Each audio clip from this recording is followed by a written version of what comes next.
evening, everyone. I guess I'm a little late to the party, but hey, whatever. And welcome to Deus Vault. This will be our I'll get you something, okay? 5e campaign that we'll be taking part of every No. month, and the Starfinder campaign that my brother is running. How for you? So we're here a little Help earlier you, than we okay? normally are for a quick bit of lore on this world. So first will be world lore, and then I'll give you a quick story so far, and then we'll do a little bit of character introduction, because I think everyone is here already. So, world history. This is, of course, a homebrew world, because who doesn't play in homebrew worlds? 3,000 years ago, 0 PC or post-calamity, humanity was at its peak. They possessed a level of tech and magic that had never before been seen. Large flying contraptions to transport people en masse, weapons capable of destroying cities, contraptions able to summon food from thin air, magic to extend life, self-propelled carriages with magic, maybe with science as well, even floating cities. This was humanity's golden age. Then came the calamity. No one's quite sure now what happened. There are myths, there are stories.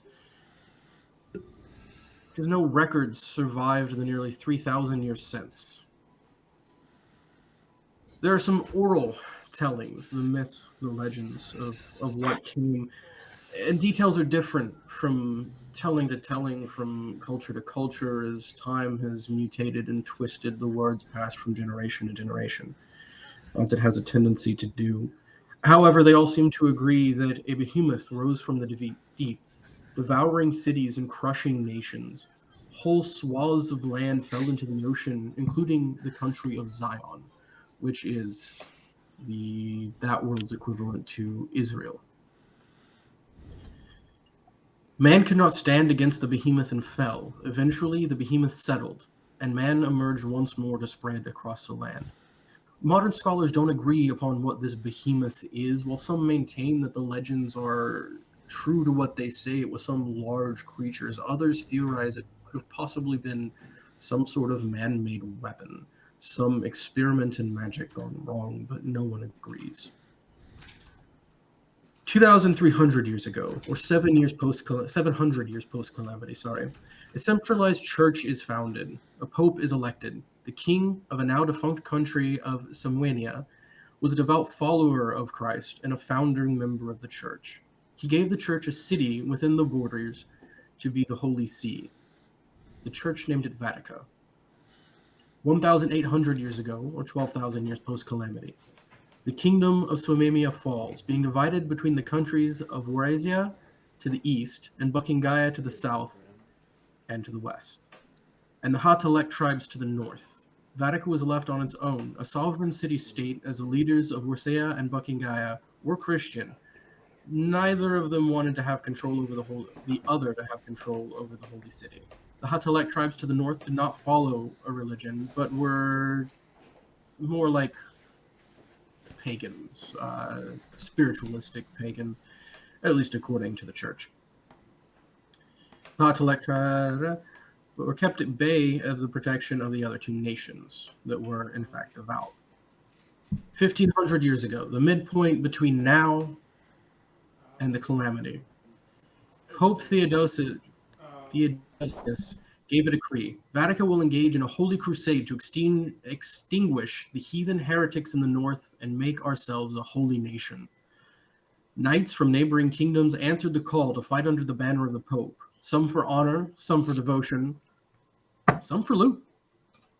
The Hatalek people were driven out of the lands north through a brutal war, with all being put to the sword, and all references to religion and culture being stolen, erased, and burned.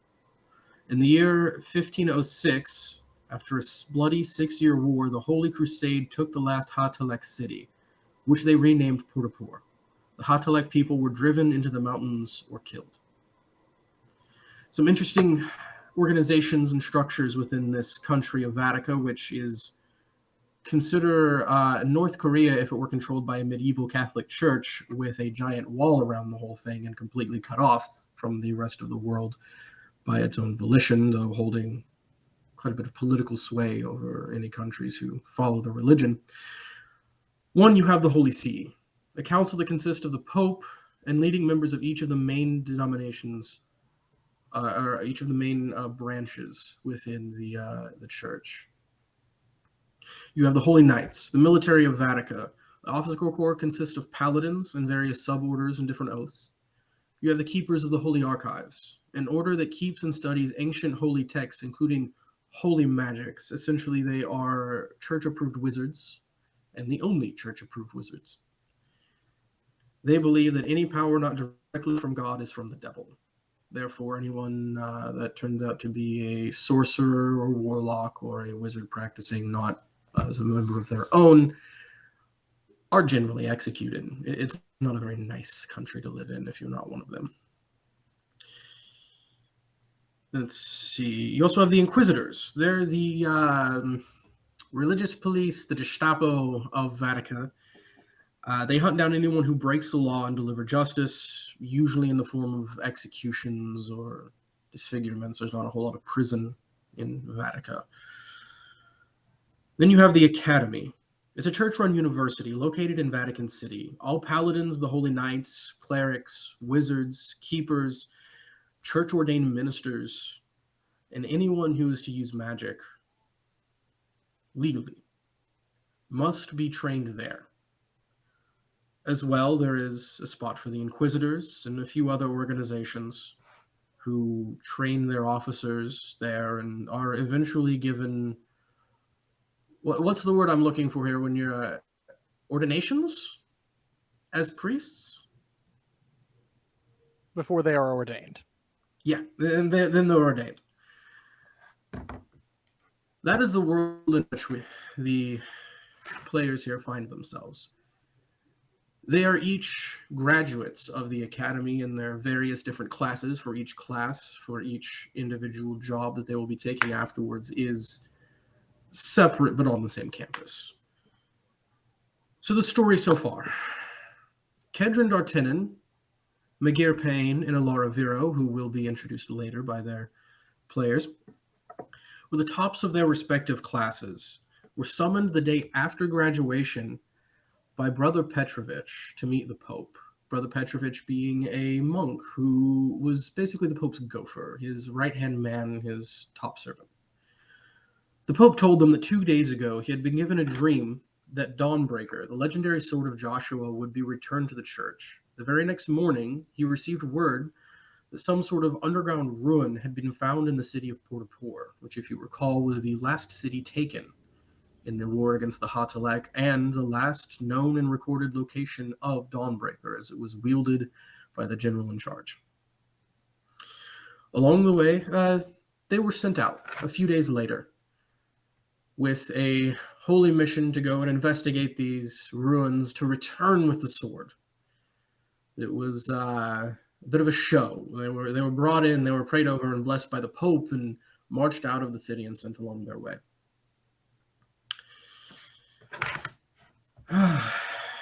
Along the way, they had some run-ins with a few bits of wildlife, including a cockatrice who turned Maguire to stone for 24 hours and a few other interesting tidbits, but nothing of too much import. However, along the way, they came across a village. In this village, livestock had been going missing. There was a missing little girl and a child who had reported a monstrous beast residing in a cave. Now, Alara was part of the Ranger Corps, whose whole oath was to keep the realm safe from various types of beast monstrosities and wildlife. So they pledged to go look into it. They were led to the cave, inside of which they found a stone altar with some sort of book on it, written in a language they didn't initially understand, with a hole behind it leading down. Going to the hole, they fought a massive spider. Coming back out, they found some villager sneaking in. After a bit of a tussle, they were able to capture him. It turns out to be the father of the missing girl. Upon investigation of the book, it was revealed to be the book of the Gospel of Lolth, the Spider Queen. Some residual bits of magic on it. And after a bit of investigation and interrogation, you found that the man had been corrupted by this book and used a ritual in it to convert his daughter into the giant spider which he had slain. Kedron, being a member of the Inquisitors, it was his duty to hold the trial sentence him and convict him of death. And not convict him of death. That's not the right word. Wow. Condemn him to death. That's the word. Condemn him to death by hanging in the town square. They left along their way. They met a monk named Brother Eol. They continued up to Port-au-Port. They entered the ruins and found that it was indeed an underground temple of the Hatalek people, worshiping their nature spirits. They fought their way through, encountering some subterranean baddies, a bit of ooze, a mimic. They retrieved the hilt of the sword. Through some keen investigation, they found a hidden room which contained a note, a journal, a letter, actually, that never got sent. And it said how they had captured the sword. They had broken it into 5 pieces, the hilt to stay here and the 4 pieces of the blade to be scattered to the winds. They returned to Vatica, Brother Petrovich meeting them outside so he could debrief them and set things in motion for their grandiose entrance to make sure everything was in order. They gave him the information, more investigation was done, a celebratory return was had. A few days of downtime in between while they were trying to figure out what all these clues meant, before finally figuring out that, hey, we think the next piece is in Azraland, a country far to the south on the southern shore. Deep in the desert of this country, a city named Kengakuru. They were brought once more before the Pope, this time along with a dragonborn named Valor. They were given a holy mission to go out into the world and find the rest of this blade, to bring it back, that it may be reforged. And after the ceremony, were informed by Brother Petrovich that no one really expects them to succeed or return. Take your time. Make it count. Valor is here to document your journey. Upon leaving Vatica for the first time in their lives, they were immediately set upon by bandits. All of their goods were stolen, and they were left unconscious. They then snuck through the bandit camp, killed or captured every single bandit in perfect stealth, as has never happened in D&D before. Kedron got a bit of PTSD. Valor got some major PTSD, decided he can't handle this, and went back to Vatica. And they made it to the city of Fluentensi.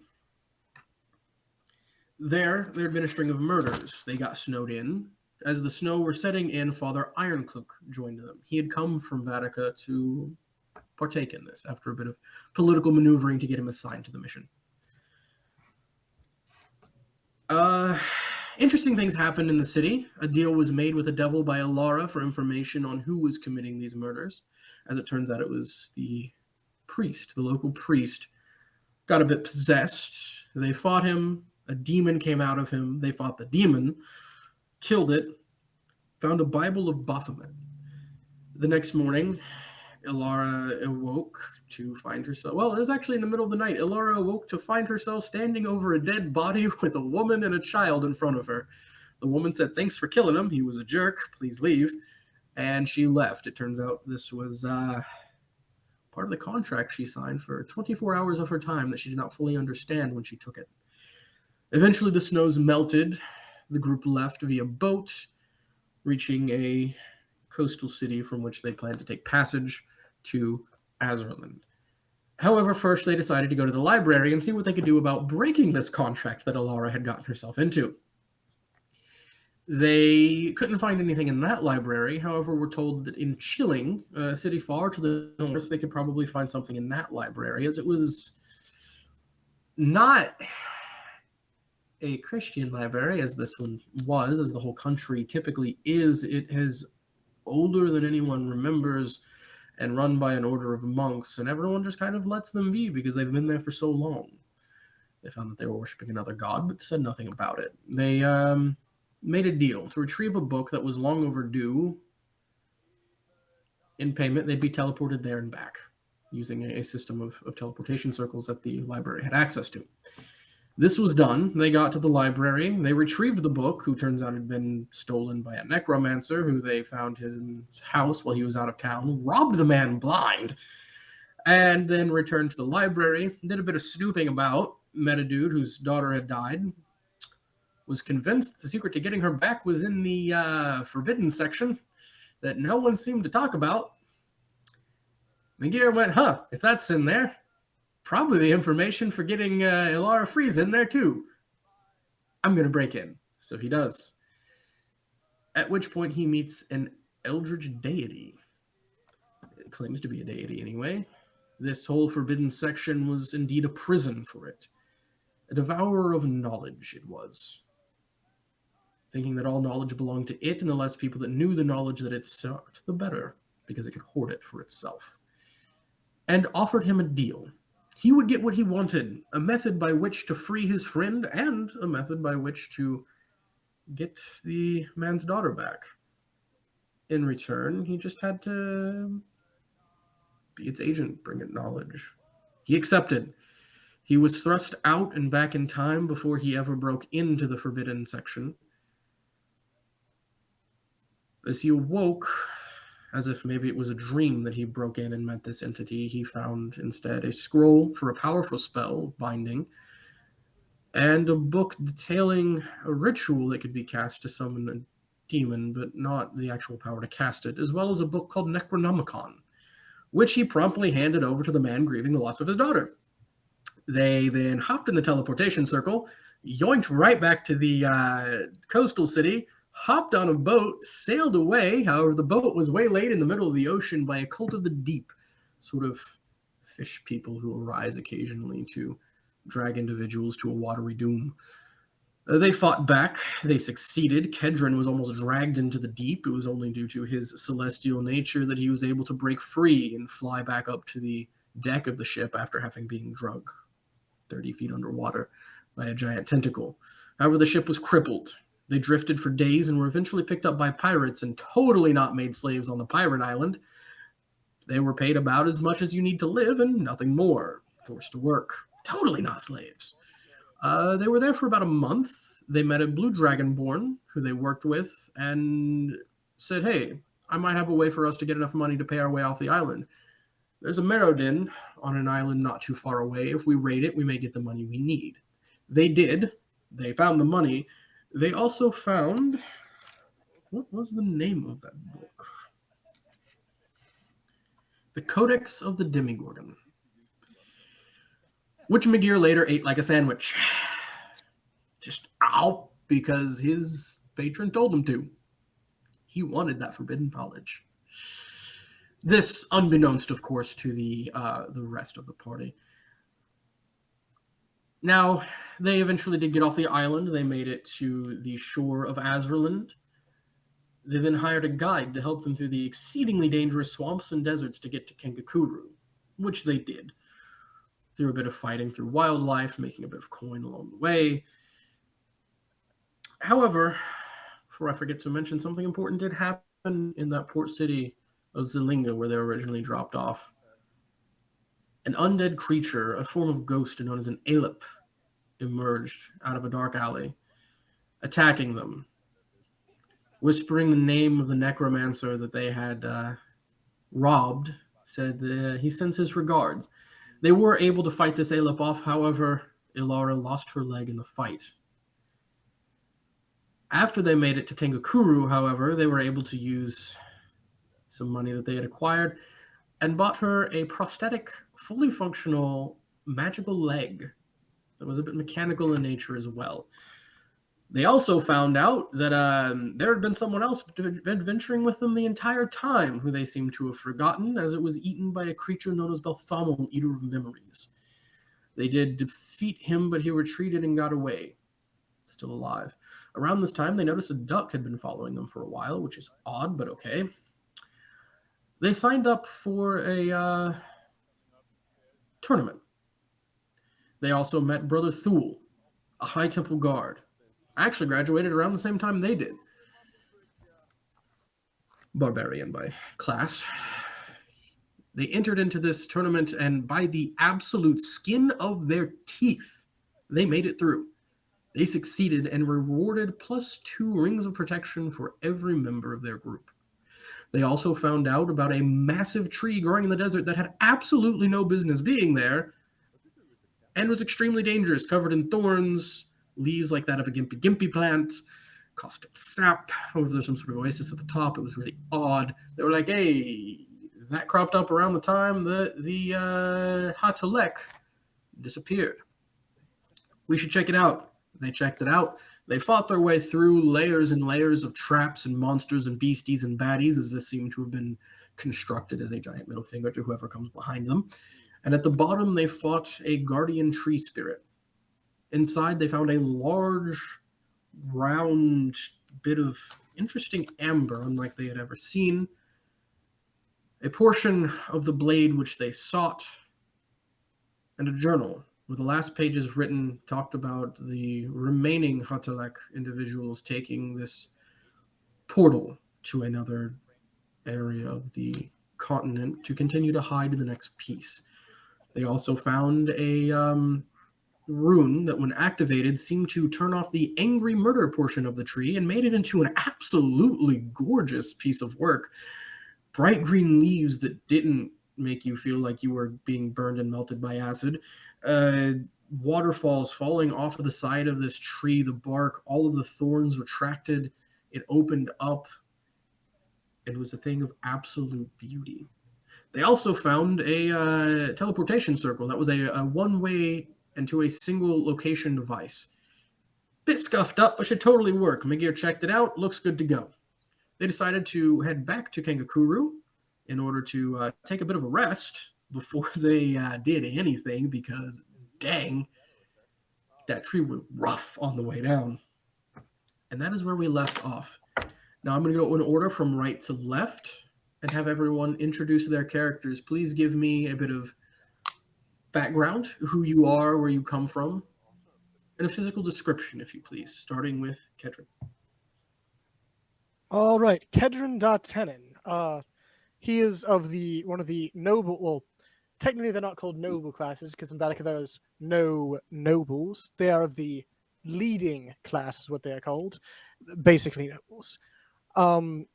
The son of a renowned inquisitor who exceeded all expectations, has a bit of issues with his father because of that, because nothing he ever does seems to meet his father's exorbitant expectations.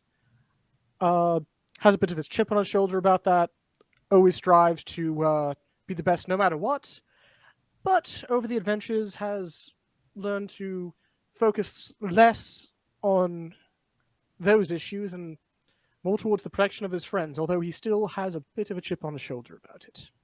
About 6 foot tall, long brown hair, very chiseled features, and golden eyes, being that he is of celestial blood. He is an Asimar. All right, and looks like currently Josh is sitting to the left of Kristen. So Magir. All right, so let's see. I'm gonna hop over here to my bio. Magir Payin, or for those that mispronounce it, Major Payne. Or those who know him well. Is a member of the Keepers of the Holy Archive. He is 5'10", has a silver eye and a blue eye, or at least that was true until he lost his blue eye in the tournament. He also has a nasty scar on his neck from that first fight with the priest that became a demon. So basically, he has a robotic replacement eye and a nasty scar. He is currently a level 5 wizard, level 2 warlock. No one knows that he actually has become a warlock and is desperately trying to keep a secret. He has a black dot that has been formed from the Wise One's tendrils as continuing to expand. So to hide this, he has donned a bandana that is local to the native area to blend in with the culture. And despite many questions from his compatriots, has, at least so far, been able to convince them that this is completely normal. Thanks to the dice, entirely. Thanks to the dice. It's been a miracle that our Inquisitor, who has ungodly high natural stats, has been able to roll at least 1 or 2 below my deception checks. It's pure luck. Plus 10 insight. Failed to figure it out. And you have what, like a +1 deception? Yeah, it's a miracle. Needless to say, he does not want this found out. Which is great because I literally just took another level in Warlock. It's also took Mask of Many Faces. So that will help. Yeah, we got 2 shapeshifters now. Oh yeah, it's going to be really convenient.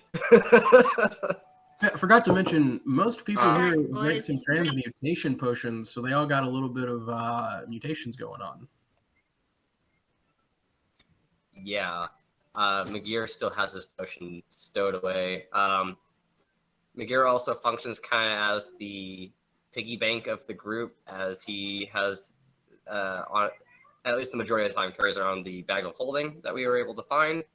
And so between that and just being the voice of reason for the group, tries to be the group dad or voice of reason. He doesn't usually instigate action, but at least gives reason and question to I question decisions that are made. statement. That's not a piggy bank. Or pack mule. I don't know. You can translate it Pack different. mule. You can translate it different ways. Yep. But he plays as a gray man and as a voice of reason, and just kind of bounces between the two as the group dynamic sees necessary. His main interest is at least staying. Let me hop over here to this stuff. Magir is willing to listen to every side of an argument before he makes judgment. Logic is above everything. Emotion must not cloud logical thinking. There's a certain question he has that he wants to answer to and has not been able to find an answer. That has yet to be determined by the campaign yet. I feel like it's And how many while things are most truly people- edible. I feel like that might be your question at this point. He has a thing for food. You go into a spooky house, he's Shaggy. He will find the kitchen. It's a good thing you have decent constitution. It's the whole reason he has decent constitution. Rare for a wizard. And while most people will usually scream and run when they see a demon, Magir is more likely to just stop and study it. Has a very poke it Which personality. is kind of why he hasn't. Yeah, he's the interesting thing. I should poke it and see what it Yeah. does. Yeah, which is kind of funny and Yeah, it's probably why he has a nasty scar in his neck because of close-up and personal interactions of fascinating. And then Bul Zautel to the side of the face. Yeah. It's not been very healthy for him. Squishy wizard and all. We won't talk about how many times you've passed out during battle. There's a reason I have so many wounds. All right. That's all. We'll move on over to Kristen with Alara. Alrighty. Alara is a paladin who later took the Vengeance Oath. So sometimes she feels a little bit like a barbarian, but she is the group paladin. She's from the Ranger Division for the Holy Army. She, like the DM said, did get her leg amputated, but she functions completely like she used to with the use of the prosthetic leg. She has very bouncy legs. Yes. She's half elf and half halfling. So she is a tiny little spitfire. Elfling is what we call it. Yes. She's definitely not emotional at all. She never gets angry. She does not have a temper. She's very patient and calm all the time. Definitely not impulsive. She is the paladin who plays like a barbarian, who we refer to as a ranger because of her backstory. It's so bad. I love it. Yes. She has Chihuahua syndrome Why is she the way she is? because she's short. She's short. She has to make up for it. Yeah, it makes sense. Anyways, so she's a pretty hands-on fighter during battle. And oh yes, she also uses her bracelet of the helmed horror in battle quite often. So she will transform from her tiny little self into a giant hollow suit of armor. That can Who fly. is oftentimes, yes, that can fly. And it tends to be very scary to a lot of the enemies we face because suddenly this teeny tiny little chick transforms into this giant suit of armor. So that tends to be intimidating. Alara very much enjoys being intimidating. And she has a pride complex, but she's also extremely loyal and fearless. And yeah. Yeah, they She- found and broke into the necromancer's vault is where they got that bracelet. They found the hidden room, they broke into it, they did good. Yes, and at the time I was really the only melee fighter, and so I ended up with the helmed horror. Guess that makes me chopped liver then. As Oh, a yeah. rogue. Definitely not a melee fighter. Well, You're a okay. duck, dodge, dive, dip, dodge kind of guy. Yeah. I am Alara is the person who is grappling and like standing there in his face, well, below his face, Yeah. trying to chop him to pieces. So she's a dual wielder, so she fights with 2 axes. So that's kind of cool sometimes. She also has a war pony. Forgot about that. Which when we get the portal, we'll get left down. Yeah, well. Actually, I have Cross that a bridge when we- warhorse as well. Yeah, you do actually. I forgot y'all bought horse.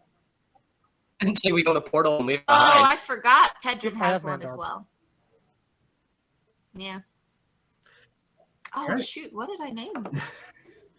It's been so long Alright. since we played. All right. If that's Citadel. all, we will move on. My war pony is named Citadel. Citadel. Nice.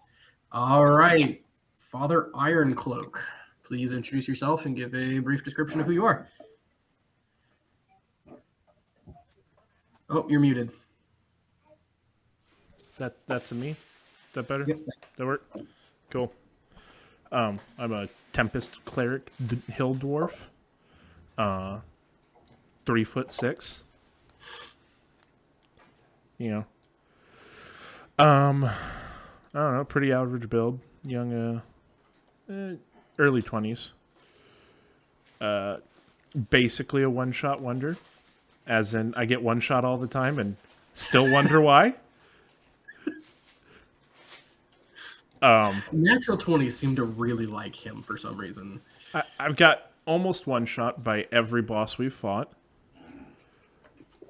And some of my friends too. That happens every once in a while. We I have was gonna say, both. Pedrick stabbed we've you. both- Take we've pictures both of hit these each natural other. 20s and send them to the group chat just to prove that no, this is really what happened. I guess my backstory is I'm an orphan. I was taken in by the church, and I'm gonna do everything I can to pay that back. Yeah. Run around with this group of hooligans, and might be a little bit of an alcoholic, but that's illegal, so we don't talk about that. All right. And with that, our final cast member, Brother Thule. I'm Brother Thule, barbarian dwarf under the bear bear totem. Was taken in by the church at the young age, but was a little different. So they kind of put me in the warrior, like brought me up as the barbarians, and kind of slow for social stuff. At one point, trying to wear my loincloth through to a gathering with the Sultan. Probably would have been in it badly had I not been corrected on that. But yeah, just here to smash things and embarrass the group. Yes, he is part of a very specific and zealous order of High Temple guards who have taken the whole God will protect me in battle thing to the extreme and fight as close to nude as possible. And they're not saying that you have less faith because you wear armor in battle, but you have less faith because you wear armor in battle. Is their kind of what they do. I would just like to toss in one last very quick item about my character. I am a rogue who has both of his parents.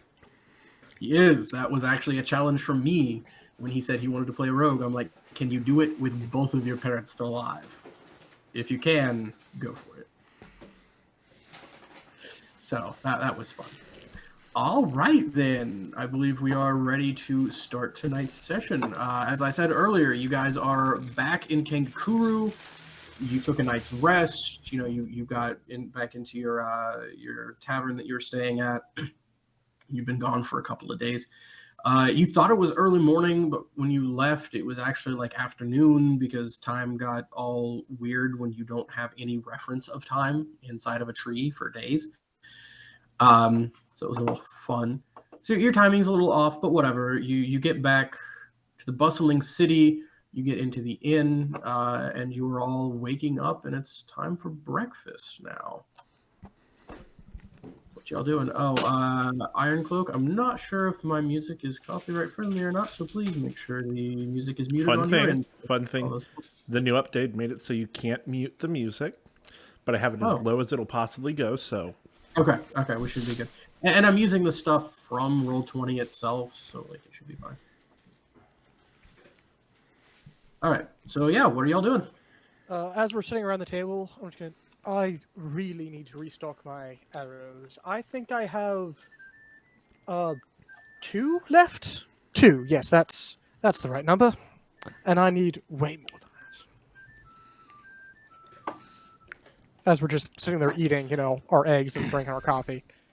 Our bean juice. It's not coffee. Yes, bean juice.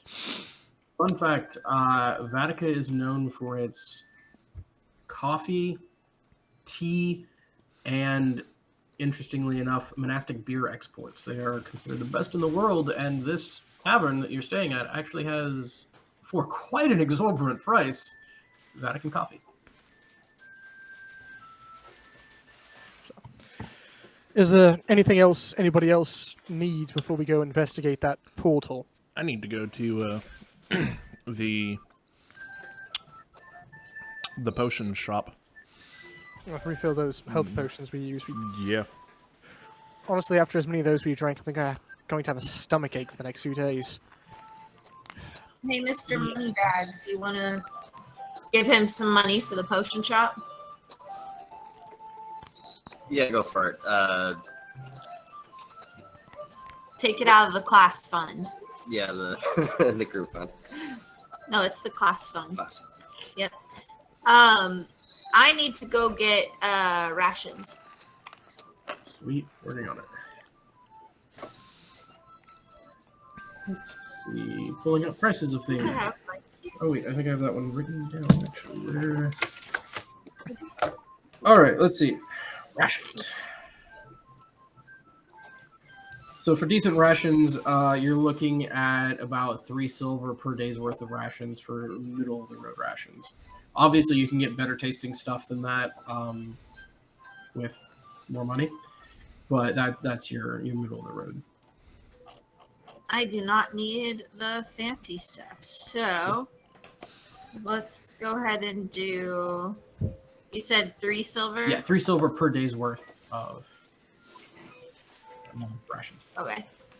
So I'm gonna get.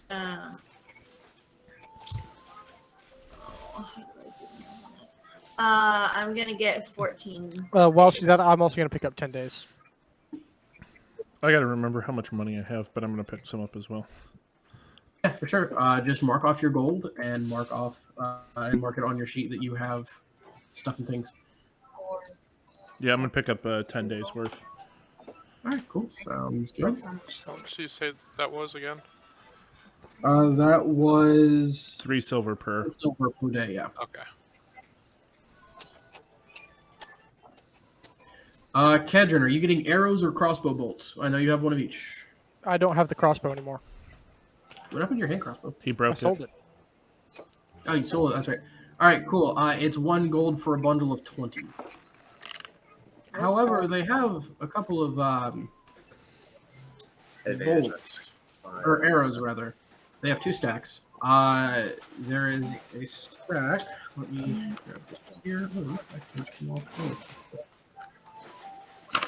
Yikes, that can mistake that I need to fix that. This is an important thing here. Consumables. Arrows of stuff.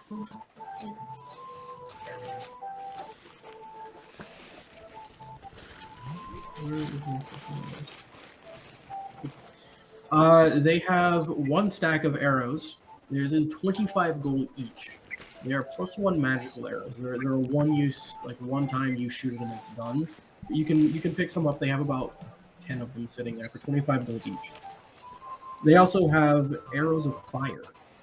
They do your normal damage, plus arrows are what, a d4 to your longbow. They do an extra damage die worth of fire damage for whatever your weapon is you're using. How much are those ones? Those ones are 50 gold a piece. I will buy 2 of the +1 and 1 fire. Cool. Mark off your gold. Put it on your sheet. All right. You're getting rations. Point of note: they do have some of the nourishment on hand. If that's something you're interested in as well, which are magical, like they don't go bad and they're that big around. You've had some before. They feed you for a day. It's the same as a ration, but it's magical. They're a little more expensive. They take up less room. The people buying rations, are you interested in that or not? Say what? I said there's some food of nourishment for the people who are getting rations right now, if they're interested in those. Essentially, it's a day's rations, but it's magical. Like, yeah. All right, cool. This is a massive like trade city, which is why this magical stuff is just readily available. Like, think the stereotype of ancient Middle Eastern bazaar. That's kind of what you're walking through, but with a lot of Indian culture mixed into it. It's just kind of a hodgepodge. It's a lot of fun. All right, let's see. Like, it's Kedron that gets the people getting rations, which was Mingir and Olara, I believe. Father Ironcloak, you're picking up potions. Yeah, I'm going back to Do any refills? Yes. Cool. 40 gold per pop. You know the drill. 40 gold per pop. Yeah. Because Well, refills, getting a whole new bottle is 60 gold here. This town's a little more expensive than most places. also, I would like to swing by Salazar's. Yeah, you go by Salazar's, and there is a closed sign on his door. Well, dagnabbit. Never mind. Out for vacation, it says. The door is not locked. I'm not going to go in, though, but, I mean, I have no reason to burst into Salazar's at the moment. Really? You'll also probably just walk into nothing. Probably. Do you check the door to see what's behind it? Nah, I'll leave it. Okay. McGeary, Knowing you were Salazar, he could put up a trap that could blow me to Kingdom Come, so... Yeah, he could also lock a door if he wanted to.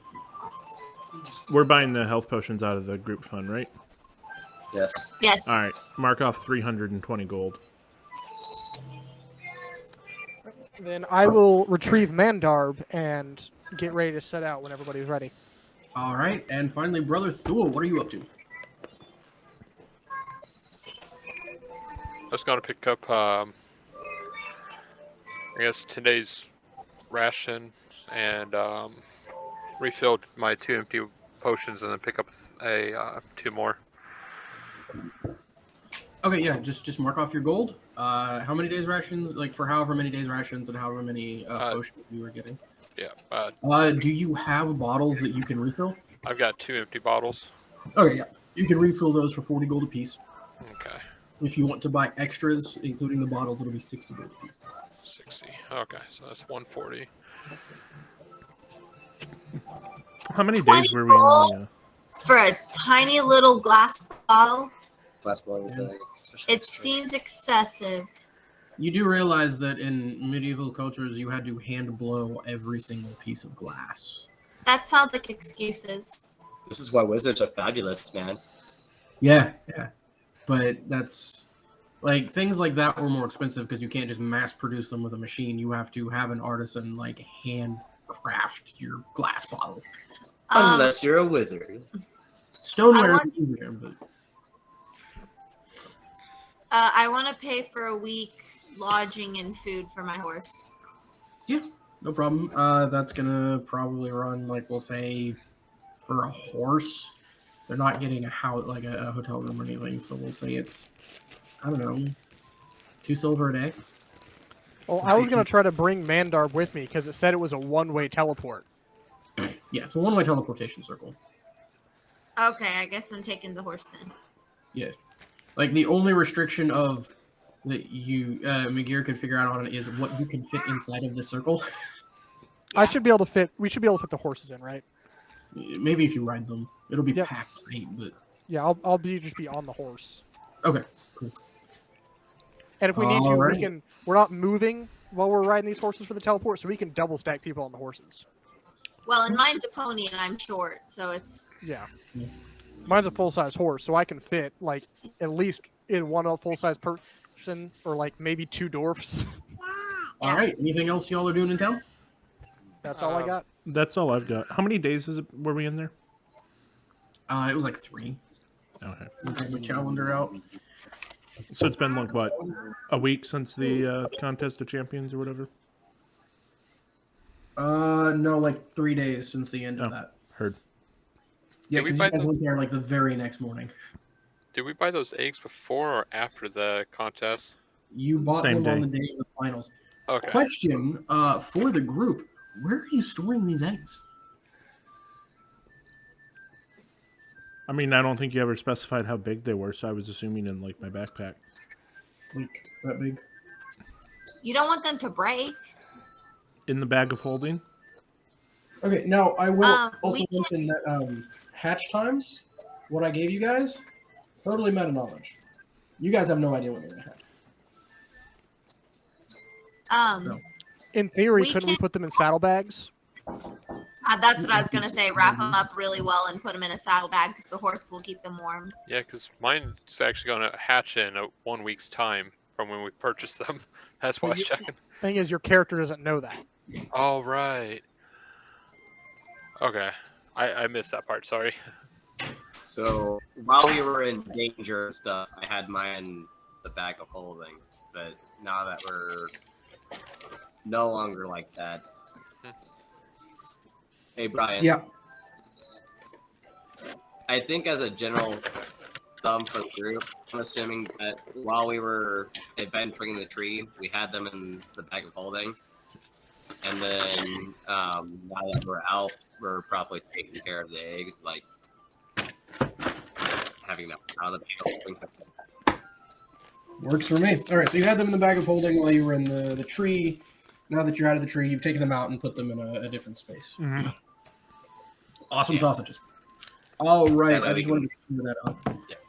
You all have All right. everyone but me. I don't have one. Yeah, Kendra didn't Okay. really need it. We have horses. We don't need to worry about other pets. Exactly. Duh. You guys do happen by that same space, and the egg merchant is gone. That and we have Goose. Yeah, Goose is there. The duck. She Still is paranoid following about- you. Still paranoid about Goose. Cool. All right. Well, then with that, I suppose you all take off into the desert back towards the tree, which I'm assuming you probably talked during dinner and breakfast and kind of told people what happened with the tree, or at least Yeah. that it's kind of cool. Yeah. You go out there, and there are a few people out there at the tree that are just marveling at this thing that was deadly. Don't touch it, don't go near it, but it's cool. That now appears to be okay to go inside of. Oh, actually, can I jump back in time to breakfast just for a quick RP thing, just for a few seconds? Yeah, sure. When we get there, we'll say that coming in, be exhausted. Everybody's there. So we actually just got back from the tree, and I brought back something really cool. And I will, that leaf that fell on me when we were walking away? I have it wrapped up. I'm going to unwrap it.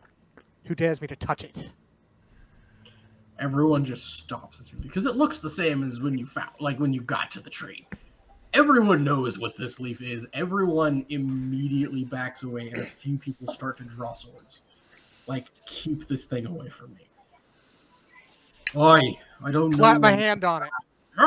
Hey, hey, I'm just kidding. right. It's safe now. Seriously. Hey guys, it looks different because you told us the leaf changed, remember? No, the leaf of that didn't change. The leaves of the smaller trees inside of the tree. Okay. Like I said, touch It it. fell down and hit Kedron, and everyone kind of freaked out, and then he realized it didn't hurt. Yeah. So like I said, I'm just kidding. It doesn't hurt anymore. We fixed it. Look, just like start rubbing it on my face. What? You want to try? No! Swords come and point. Keep that away from me. I don't trust you. I said just rub it all over my face, on my chest, like armpits. Set it down on the table. Kedron, you want me to lick it? One guy, he has a knife up, ready to cut his own finger off, and touches it. Guys, it's safe. What? How? The tree's nobody's ever but I don't know, but it's very strange. What is this nonsense? Those ancient druidic spell inside that made it hostile, we deactivated when we explored it. Barkeep, bring us a round of whatever. We have stories we need to hear. Come on. Buy them drinks. So anyway, that was that morning's, sharing the information. Yeah, and then I suspect you proceed to tell them what happens as they buy you food and beverage. And also do a little bit of, missionarying, by the power of Right, by the power of the Allfather. Yes. Yes. Awesome. All right, so you're reminiscing about this morning's spotlight you had on you as you ride out of town and arrive at this tree. Y'all are here. We'll start riding into the opening, I guess. Absolutely. Let me. Unless anybody else has anything else.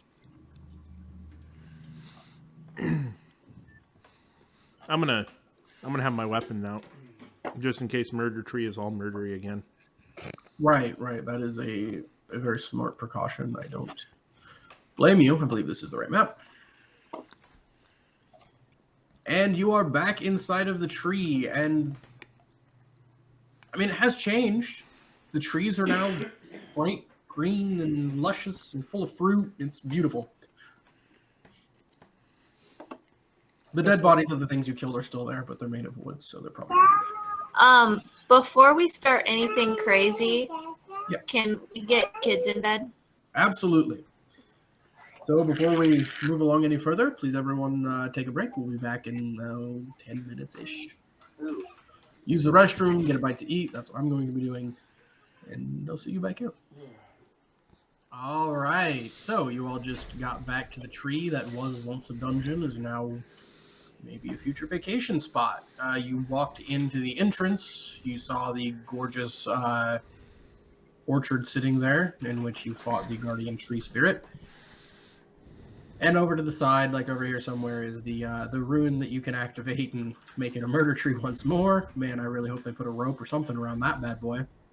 And also the scuffed up teleportation circle. Hey, I'm going to put a note next to each of these that let's see here. What do I have that would work for this? So I want to make it there's trees and stuff outside. I suggest to Kedron and the There's group. trees and Hey, stuff inside. that too. I would prefer the ones outside because I don't trust this tree still. No, actually, there are no trees and stuff outside. There is some grass starting to grow, and then the tree.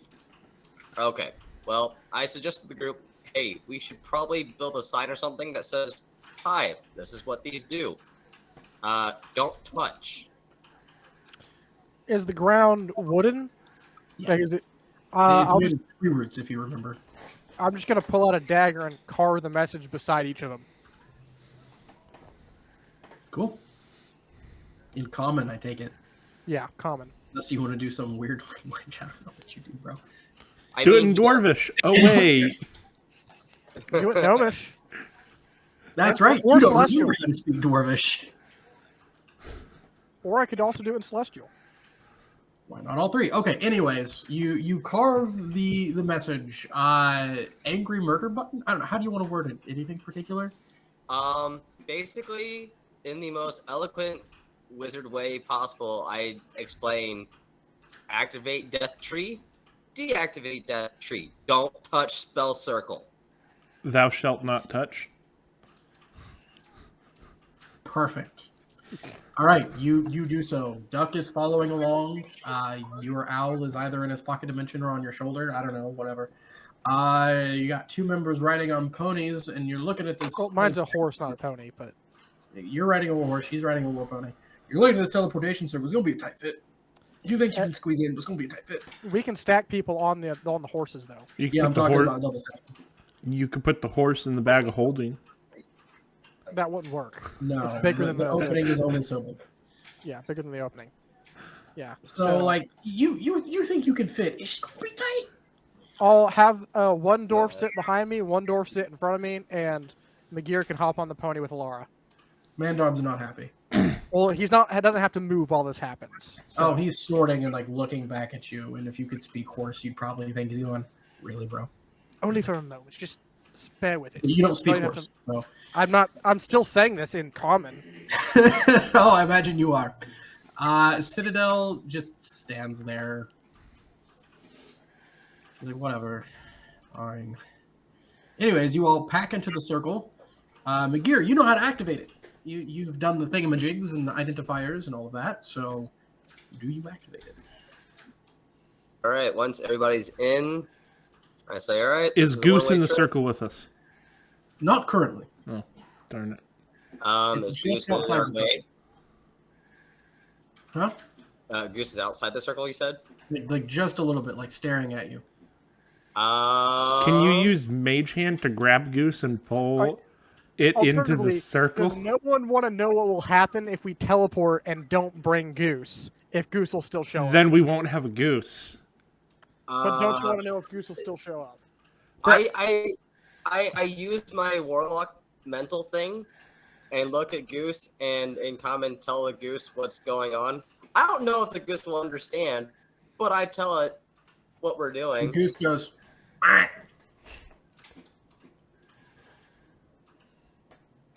That's Does it. it literally shake its head at me?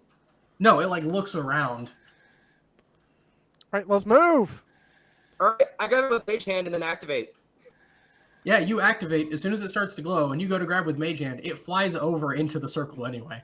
As soon as Oh, it starts to nice. glow. So yeah, you guys are standing in the middle of this teleportation circle, which looks very similar to a pentagram with symbols at each corner of said pentagram. But this is standard for teleportation circles. Most magical circles look very similar, where they're like two squares offset from each other. And it's glowing. A little bit of fire starts and rises up around you. This has happened before. Usually it feels like the ground moves underneath you ever so slightly, and you're a little off balance when you went through the last time. However, at the very last second, McGear, you're watching these symbols. You know they're a bit scuffed. You're just keeping an eye on them. You see one at the very last second as the green comes up over your face, fizzle, spark, and go out. As you all are yanked through a tunnel, it feels like, but maybe the tunnel's moving around you while you are standing still, but you're bouncing off the walls of the tunnel up and down and around. It's 30 seconds, 2 seconds, 5 hours. 2 centuries, you're not sure. As time becomes a concept that you no longer understand or has any meaning, the tunnel rushes by you. Have you ever seen Stargate? Mm-hmm. A lot like that, but green, and you're bouncing off the sides of this metaphysical tunnel, or maybe the tunnel's bouncing off of you. You're not sure. Everything is topsy-turvy. You're tumbling and whirling and flying, and suddenly you are airborne. There is up and down once more, and you are falling, and you are moving at a great speed.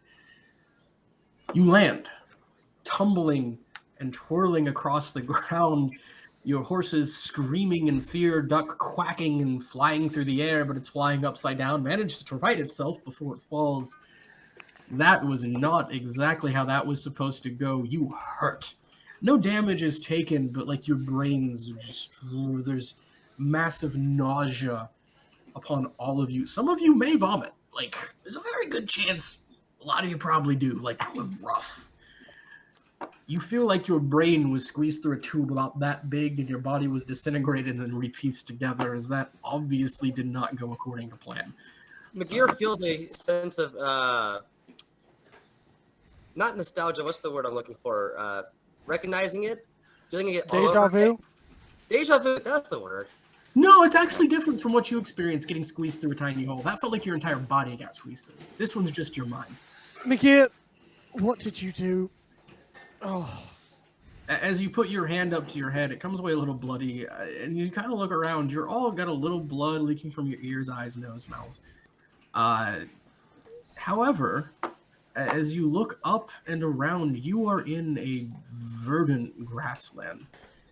Kedron, you're the only one who can kind of see over the top of the grass. Like, it's like here on you. Someone's throwing up over in the grass. I'll let you decide who, but at least one of you throws up from this. It's rough. The rest of you were fighting it. well, I think we can decide by whoever has the lowest con save. Sure, whoever has the lowest con save, at least them. If anyone else wants to, just for story, go for it. Oh, I RP. hope you lose, Kedron. 6 to... Oh, heck yeah. Oops. That's supposed to be Left normal. most is a 25. People don't care. Can we do that again? You said Constitution, Yeah, sure. right? Now, you can also choose to throw up if you want to, just for like RP and funniness, but at least the lowest score does. No, the funniness will be if Kedron has to... They're puking his guts out. Constitution's over there. Yeah, it's Kedron. So for a second, I hear retching, and I'm not sure who it is. But then I realized I was so discombobulated, I didn't even realize it was me retching. Yeah, and you're laying on your back, bud. I thought you said I stood up and looked over the grass. You heard retching as you were standing up, and you started laying on your back. Fair enough. I will flip over so I don't drown on my own vomit. Awesome. You get done vomiting. It's kind of down your front a little bit. You stand up, and as you all start to gather yourselves, your horses stand up. It doesn't appear that there are any broken limbs. Goose circles around and lands. As I said, you're in a verdant grassland. Grass up to like here on Kedron. The rest of you, you're just grass way above you. Your gear, it's up to the top of your head. The short people, though, no. Not at all. You can't see hardly anything.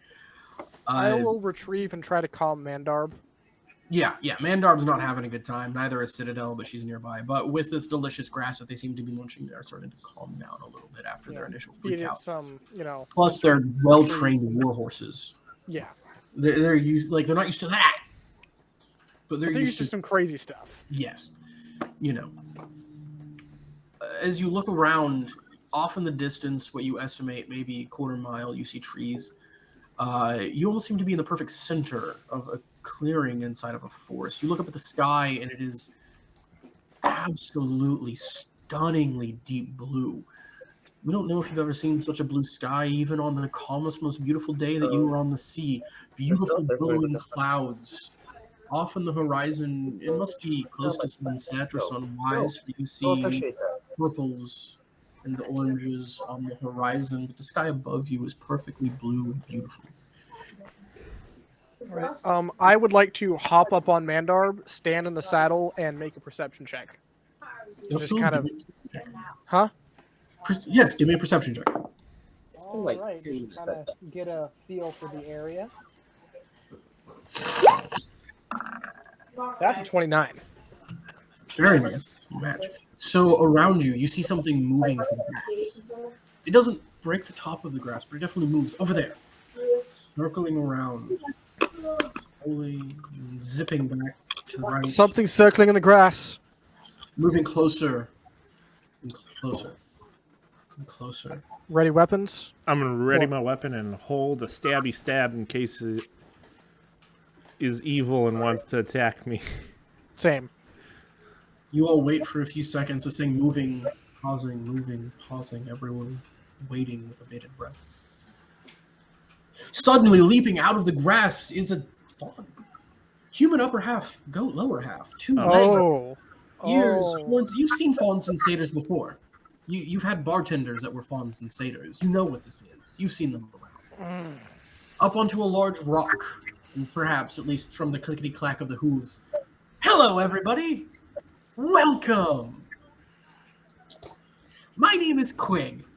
You just came into our country, man. I haven't had anybody come through here in a while. Also, like, how'd you get in the middle? Like, you weren't here, then you were here. Ask him. I'm gonna point to Nagir. Cool, I'm asking you, how'd you get here? Magic. That makes sense. All right, like I said, my name's Quig, but anyways, I'm the customs officer, all right? Wait, around while these parts. we are on the topic of how we got here, where is here? Well, kind of the Feywild. Excuse me. Kind of the Feywild, right? Long ago, big thing happened. Started on your plane. Blame humans. Definitely your fault. Lots of magic ripples. Our two worlds kind of did this number and then like settled back out, but like there's still a little like he does like this number like overlap. Like here's the Feywild, right? Here's your world. The gear starts pulling out a notebook Just and like start taking notes through a of little like bit. So like planar theory and stuff. if you exit this way or that way, you end up in your plane. But if you exit this way, you end up like in the Feywild proper, right? Anyways, awesome to have visitors here. Like I said, my name is Quig, but I am the customs officer. He whips out a book. I am going to need y'all's names before I can just let you wander around the country like it's kind of a thing. Please give me your names. Insight check. This dude's full of crap. No way we're in the Feywild. Absolutely. Also, give me an Arcana check to see if you even know what the Feywild is. I It's not do know part what of the Feywild is. Where from? Can you put us in a private thing real quick? You're right. Did they... Yes. Yeah, hold on. They specifically mentioned Feywild? Yes. They mentioned they're cool. from the Feywild. You have an inkling, then yes, you know it exists. Okay. But you're not sure what it is. I'll still give you an Arcana check. Yeah, sure. All right, insight 21. Not 20. I'm just saying, you're lucky that I am a man of integrity, because I could have switched on the stream audio and heard all of that. But I didn't. Don't. All right, cool. You're looking at him. You're reading him. Yeah. You feel like this is his office. Like that's his job. He's totally telling the truth. Cool. So anyways, like I said, if I can just get your names, I'd be more than happy to direct you to the local village. They're used to visitors, or at least they were. We were kind of like a hotspot for a little bit for tourists coming to see the Feywild, but then I don't know why. I think people forgot about us. Anyways, yeah. Kedron Dartinen. Ketrin Dartinen. Awesome, thank you very much. And the shortest of the bunch, which I believe would be you, Dwarf. Father Ironcloak. Remember, he's short even for a dwarf. Yeah. He just pulled some feature out and assigned it. So went from tallest to shortest. Yep. I'd be Father Ironcloak. That's me. Father Ironcloak. Just the one name in the title?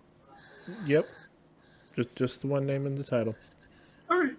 I thought you had a first name. You thought I had a first name? It's Umram. Have you met me Umram before? Iron Cloak. Shut up, Kedron. Well, make a deception check. I mean, like, I'm not purposely hiding it. That's just what I go by. If he's mentioned it, then sure. Yeah, he's like, I need full legal names. So if you got like, Kedron D'Artagnan, and if it's just Ironcloak, cool. But like, if you got a full name, I need that because official paperwork. Sure, Umram Ironcloak. Umram Ironcloak. Thank you for giving me your name. All right. Oh, how can I be so rude? I should have gone ladies first, madam. My name is Alara Vera. Ilara Vero. Thank you very much. Thank you very much. I'm very Eeny, meeny, miny, disappointed human. that he didn't say that looking at literally any of the guys while I said that. What? I'm very disappointed he didn't say that and look at literally any of the guys when you said it. Whatever. 'Cause, I do look like a hey, female. Wild. Yeah. I'm not a dwarf. Eeny, meeny, miny, you. Human.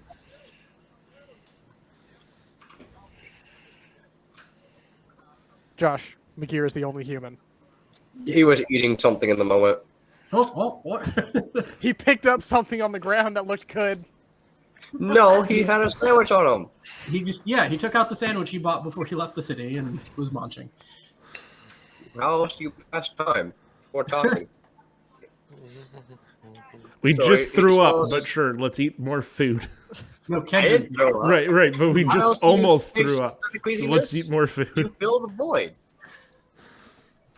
That's not It the makes only sense. void involved with you. If you need a moment to chew, I can move to the other dwarf. No, I'm good. All right. McGear Payne. You're paying. Awesome, thanks. And you, dwarf. Soul. Stool. Just stool? Just soul. Cool. Is it really just stool? Yep. Awesome. Okay, cool. One name. Nice. Easy. Click. He snaps the book closed, slides his pen into a little holder, and goes, awesome. Like I said, you can call me Quig. That way to the village. Have fun. Bye. Does a backflip off of the rock and vanishes. Well, that was interesting. Natural 20. So- Do I know what Feywild is? Yeah, you've heard of it. Another plane of existence. Also, stuff and things. But yeah, it's another plane of existence. Would I be able to make any sort of roll to know where this overlap is, like a history check or something like that, to know like the history of like that whatever overlap that is and what country it's in, what part of the world it's in? Sure, but you'd have to natural 20 on this. I'm gonna tell you right now. Even if vaguely heard of it. Is it Arcana? Is it It's gonna be a history? history. Hiccup. Sorry. What's up? That's a solid 15. Nothing. Since he's tour guiding us, I ask him to do tour guiding He's things. not. No, he disappeared. He said the village is that way. Pointed, did a backflip off the rock and just vanished. All right, I finished taking down my notes and then I start walking that direction. Villages mean food. Right, hop on the horse and start riding, I guess. Yeah, you hop on the horse and start riding. You guys start making your way through this beautiful grassland. You start walking, walking. You realize those trees aren't a quarter mile away. They're further. They're probably just freaking huge. Also, Kedron, with your high passive, there's no sun. Guy's bright. No sun. I feel like that wouldn't take too high of a passive, but I'll take it anyway. You were vomiting at first. Like the rest of you eventually do notice, but like who looks up at the sun regularly? Like directly at it? Rangers. Oh. who track- Yeah, no, Alara would probably notice it eventually as part of her training, but yeah. McGear tends He to only notices it first Yes, because he has a does. stupid high passive perception. Yeah, passive perception is at a 20. Yeah, like I said, it's stupid, so he beats you to it, sorry. Can I hop on the back of your horse, Kedron? We'll try it out for a little while and see how Mandab reacts with just one of you. He did not like the both of you at all. Yeah, it would move a little slower if you're moving at full horse speed, but you're not, right? You can only move as fast as your slowest traveler. So, Which is me. Mandar have any adverse reaction, or is he fine with just one extra? Yeah, he seems fine with it. All right. Can I see over the grass now? You can. Mandar's shoulders are lower than the grass, but if you like sit up straight, you can see over the grass. Like it still comes to your chin. Well, if his shoulders are just barely under the grass. Well, his shoulders are under the grass, but he's also sitting on Mandar's back. So the elevation comes to chin, neck area for him. You, it's like chest.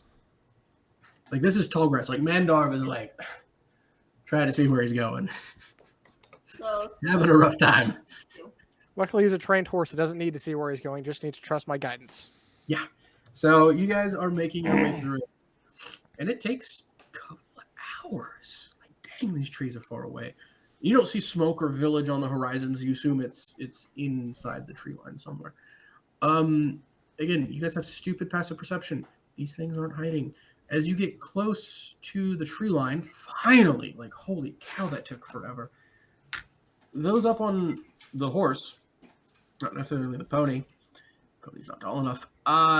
You notice something huge moving through the grass.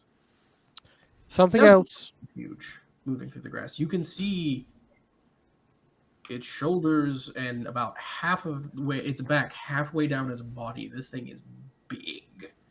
It's a quadruped. Its head seems to be down grazing, so you don't get a look at the head, but looking at it, it's bovine in nature, but absolutely. Magit, grab the saddle strap and send out the owl. The owl should have spotted it a long time ago. You never told me what the owl was doing. Oh, sorry. Anytime that we're traveling, I just assume that it's flying around because it doesn't exactly rest. Just make sure you tell me. All right, sorry. Yeah, no problem. All right, let's just. Because like with the owl, you can look through its eyes and get a closer look at it. So that's why I told you to grab the saddle strap. Copy. Are you guys trying to be stealthy now that you've noticed these things, or? I'll at least stop. When we noticed them, like how far away are they from us? Well, now that you got the owl up, at least McGear will see this layout and kind of describe it to the rest of you. You see these absolutely monstrous bison-like creatures. But these things, like I said, the grass only comes halfway up their bodies, and the grass is almost as tall as Kedron. Is what, like 6'5"? Well, I'm 6 foot. I'm not that tall. Yeah, you're 6 foot. So this grass is right around what, like 5'8" for 6 foot? Yeah. It's right around that region. It only comes halfway up these creatures' bodies, and one of them a quarter of the way up its body, as it is truly humongous. You actually see a couple of small ones through the owl's eyes, kind of cavorting around, making their way through the grass. They can't see very far, obviously, they're smaller. And these things are grazing. However, you see that there is some rock shelving here that goes off to either side, and this seems to be the way that you need to progress, is exactly where they're grazing. Now, this grass is tall. Some of you crouch down, you won't even break the height of the grass. These things don't seem to be carnivorous as they are grazing peacefully. However, give me nature checks, anybody? Anybody? Sure. Since I would be the one seeing it and stopping the group. Well, yeah. Are you describing it to everyone? Yeah. Okay, yeah, then anyone can. I think I got it. Sweet, yeah. Kedron, Father Ironcloak, for sure. Anyone else who wants to roll can. Laura, you want to? No, Thule, sorry, bud. Let's see here. Where is nature for you? This one's Alaris. I just have it on both our names as far as it writing. Laura. Yeah, so the three of you, for sure, as you're kind of coming up towards them and hearing what's described, you know great wild bovine type beast, while not aggressive in the manner of I want to eat you, can be very aggressive in the manner of, I will protect my family and their young, and if you come near them, I will trample you and gore you and kill you and leave you there.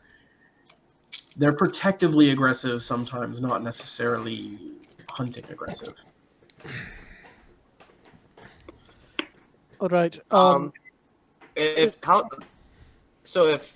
about 6 foot and it comes above does it come above his head for the grass? No, it's like here-ish in that range, depending on, like, there are a few stalks that are taller, but generally it's like eye level or just below when he's standing.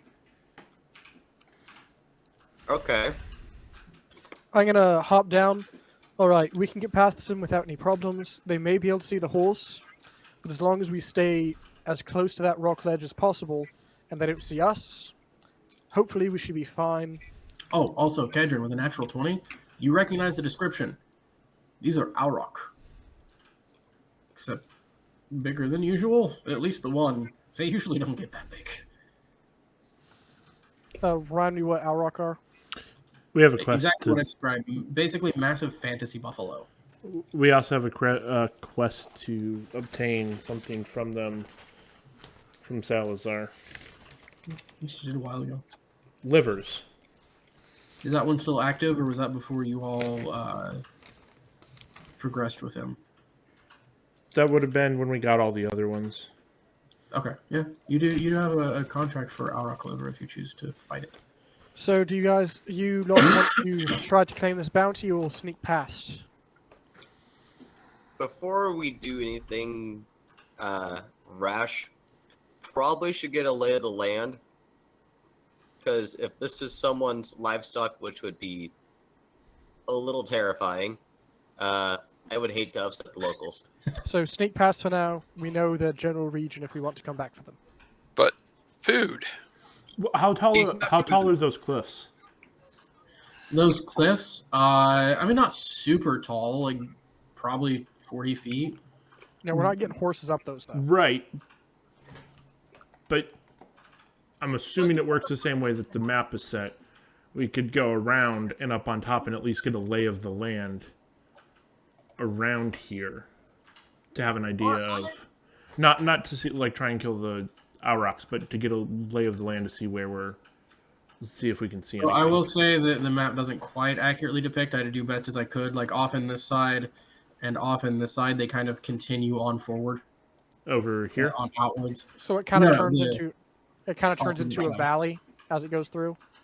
So on this side, it does kind of continue, and then on this side, it continues as well. So those ends don't... Remember shift click to shift attention. Oh, yeah, right. So this part of it, right? And then on the other side, this part of it, they actually continue off into the distance. Now, you can't see back here. So you're not sure what happens back there from your position. Okay. Owl, you kind of make it out, but trees start getting in the way. Because that is kind of where the tree line starts. But in theory, we could follow it around. Father Ironcloak, if you wish to get up on top of there and get a lay of the land, being that you can climb, maybe take off your heavy armor. I just have a breastplate. That'll take a hot moment. Oh, if you just have a breastplate, then you don't have a disadvantage. Never mind. How about this, gents and lady? How about we just go to our left, and I will have my owl draw their attention on the right, and we would just stay low as possible, and then slip past them. I disagree. There's more open space to the right, and the large one is farther to the left. I think we should stay farthest away from the large one. But And the try to babies. The babies is what I'm worried about. And they're not stationary. They're kind of moving around and playing, and they're kind of all over the place. Or I could use thaumaturgy and try and scare them so they run away. Which might go poorly. I 100% understand that. DM, are we bonded enough with our horses that if we were to release them and then call them, they would come to us? I mean, not like video game style. Like, they got to be close by where they can at least hear you. Wait, this isn't Roach where we can like call from different dimensions and they just like show up floating in the air? We don't You have don't to have worry. that kind of horse yet. We don't have to worry about it. If they see another herbivore, they most likely won't attack. they see something like us that I'm familiar with, I say we sneak and lead the horses from below and just go as far over here as we can. Behind the trees, up against the ledge, in the grass. Which way? North Down or to south? bottom. South. South. Are they These moving things around? kind of wandering around, munching on food, and as you guys keep talking, they're moving all over the place. They're not necessarily stationary. How much taller is the large one from the others? So where the grass kind of comes up to about halfway on most of the other ones, this grass comes up to about a quarter or less onto them. Like it's like the bottom of its belly. This thing is, It's over 20 feet tall. yeah. Big. So I don't think it matters which way we go, but we should try and keep the biggest amount of berth from that one. Yeah. Specifically.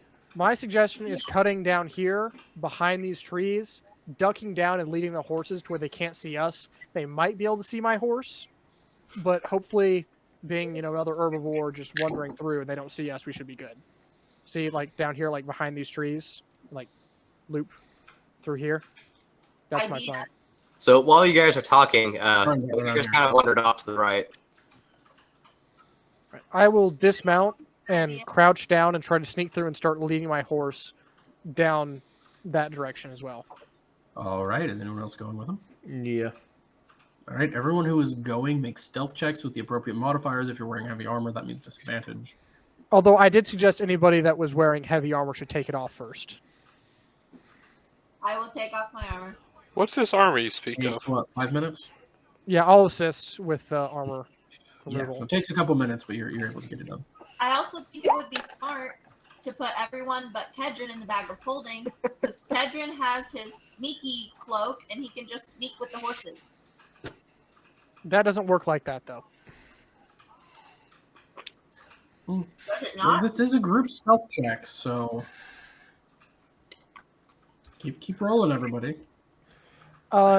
Being that we are obscured, is there advantage on this? Because we would be heavily obscured from the height of this grass, I would assume. Or at least I'm giving partially. some modifiers because these things aren't necessarily using sight as their main. If you know buffalo, they don't have great eyesight. How do they do these things? The gear just tripped So, over. let's see what we got here. I'm good. And for once, so is alarm. All right, natural 20. So that is 28, 40. Here's 3. Well, lucky for 71. McGear over there. Everyone else rolled really good. Mostly. At least decent, but generally pretty dang good. Maybe these things aren't most percent. So, tell me if you want me to stop somewhere. I'm going to start clicking about my route, like I said, down through so here. about the time you and McGear are there, you catch McGear about to step on. Well, McGear, you're about to put your foot down, and Kedron reach over and grabs your arm, and you look down, and at first you think it's a stick you're about to step on, but then you hear of a rattle. You're like, I've actually done that in real life. yeah, that just happened. You just kind of back up a little bit and just go around it. Yeah, it's fine. It's totally fine. Clicking my way through. Yeah. I'll just say it now. You guys make it up and around the group of Auruk. All right. Congratulations, you have made it. So when we get over here, does this shelf continue? No, it ends about right there. All right, I'm gonna climb. I'm assuming the grass is still the same height, right? Yeah, up at the very top of the hill, it does get a little shorter because the dirt isn't as deep. But yeah, I'm gonna like work my way up here and kind of like walk up to the edge, not super close, but to where I can get I can see out and like see if I see anything, like a village or anything like that, or no. So are you looking towards the grassland you just came from? Or are you Yes, I'm looking out towards- over the grassland because I'm assuming I can't see through the trees. Not very far. Hey, give me a perception check. No. 6. No. I mean, you're still traveling in the direction that Quig pointed. Heard. All right, then I'm gonna like rejoin everyone else. Yeah, you rejoin everyone else. And I take it you guys kind of continue on? Yep. Few more hours walking into this forest, and these trees are huge. Some of them the same size as the tree that possibly you just fought your way through, however, not as broad, but tall and narrower. Some of them taller, some of them wider that you see off in the distance off to the side of the trail. And those there enough vibrant, room? not just... Huh? I was gonna say, is there enough room for my owl to fly around and be useful, or is it pretty dense? Yeah. This is a massive, sprawling forest. There is room down beneath the canopy where you are. The canopy is easily 80 feet above your heads.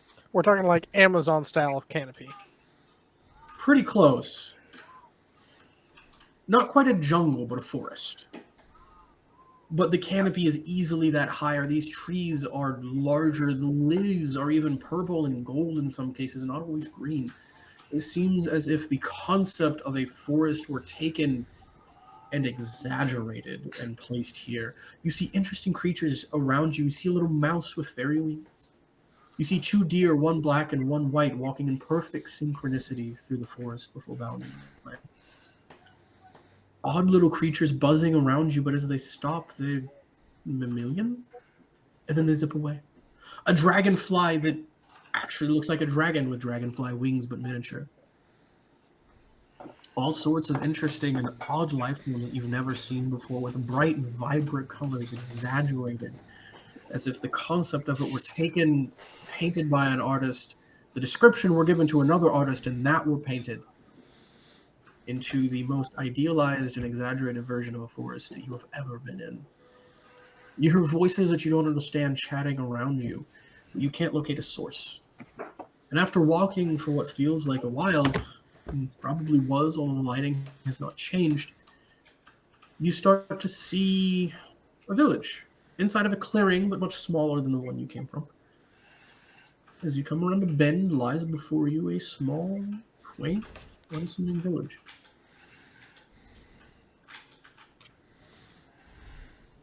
Hello? Hello? It's a ways off in the distance Oh, still. all right. Keep going then, I guess. Is this You forest like super undergrowthy or just like No. massive trees? Hardly any undergrowth at all. Okay. Like, you could frolic in this forest. Ooh, I like frolicking in the forest. It's A fun. dwarf frolicking in the forest. Never Certain- thought I'd see the day. I'm a hill dwarf. We have forests. Kind of. A little bit. Anyways, you do continue forward, and you come to the edge of this village. And it's a quaint village. There are gardens, there are fences. You see people out and about. As you look closely, especially those with high passive perceptions, you notice the ears are longer and more pointed than those that you would normally expect from northern folk. The features more exaggerated, more angular and pointed and sharp. Everyone just kind of stops and stands, and they kind of clasp their hands in front of them, and they just kind of look at you oddly as you start to come into this town. As you start to walk in, you start to get to this feeling of unease, like everyone's staring at you. But after a few moments, a woman, elderly almost, comes forward. Hello, darlings. Can I help y'all? It's been a minute since we have visitors. If I'm being completely honest, we're a bit lost. Oh, that explains a lot, yeah. Haven't had many visitors here in a while. You must be if you made it all the way out here. So what are y'all names, honey? Kedron. Nope. You open your mouth to say it, and you realize... Wait, what is my name? All of you kind of experience the same thing at the same moment as you're about to introduce yourselves, and you realize... What is my name? Wait, what is your name? Like, you don't remember any of each other's names. I don't recall. Do we remember Goose's name? Yeah, Goose is still standing there. This In the- goose. In the middle of the identity crisis, I immediately mirror the person in front of me with my lesser shape change. Oh, honey, no, you're not me. No, you're not. I can see through it. Just Well, it's not an illusion. It's physical Yeah, I know. change. I'm aware. So I open up my book, look for notes. Has any mention of my name been removed from my notes? Yep. For real? Everyone's names.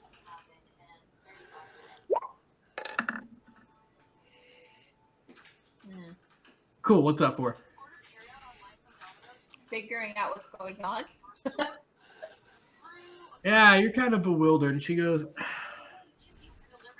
y'all need a fawn named Quig or Tara or Ekmanaro or something like that. He changed. He what he goes by changes. Yeah, we met a quid. Oh yeah. Did he ask if he could have your names and then you gave it to him? Yeah. That mischievous little scallywag. I swear. Well, come on. Come over to my So you're house. telling me the natural 20 insight check was not enough For what? for seeing if he was telling the truth about this being his job and he wasn't trying to trick us or like mislead us in any way?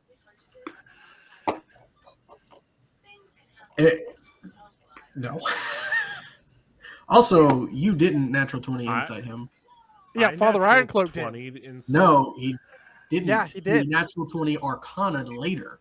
He got a total of 22. No, I got a 15 on insight. I thought Yeah. That's the only No. reason I didn't do it, because I thought you hit a natural 20. No, he got a 22 insight.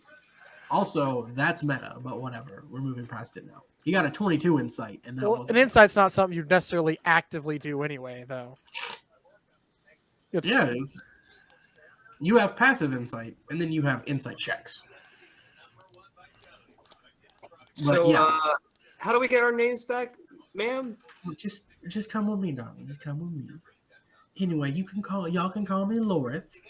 I'm not gonna call you nothing for now, because if I know that rascal, and I do, kinda, it's just gonna feel weird if I call you anything else and just drive people mad. Do we remember his name? Yeah, you remember his name. It's just like, at least what he said to call him. Let's see here. Looking through my notes, since our names are gone from it, I'm gonna go with my descriptors of since I'm keeper of the Holy Archives. Like, for now, I'll just go by keeper then. I wouldn't suggest it, honey. As you say it, like you get this weird feeling of that's not right. Like almost immediately, it just feels wrong and under your skin. I'm sorry, but now I really want to know what would have happened if I'd put my name in there wrong. That would have been kind of interesting to know. Yeah. Like you don't like it. You don't like anyone calling you that, even calling yourself that. Can I? Really? Even though it's part of my title? Yeah. It's not your name. You don't like it. Can I make the assumption that this has something to do with him? Based on what the lady said, and based on the fact he asked for your names and then suddenly you couldn't remember names, yeah, it's pretty apparent. So are you following this woman? I'll do an insight check on her. Yeah, sure, go for it. I'm going to kill that stupid fawn the next time I see him. 1, 2, cool.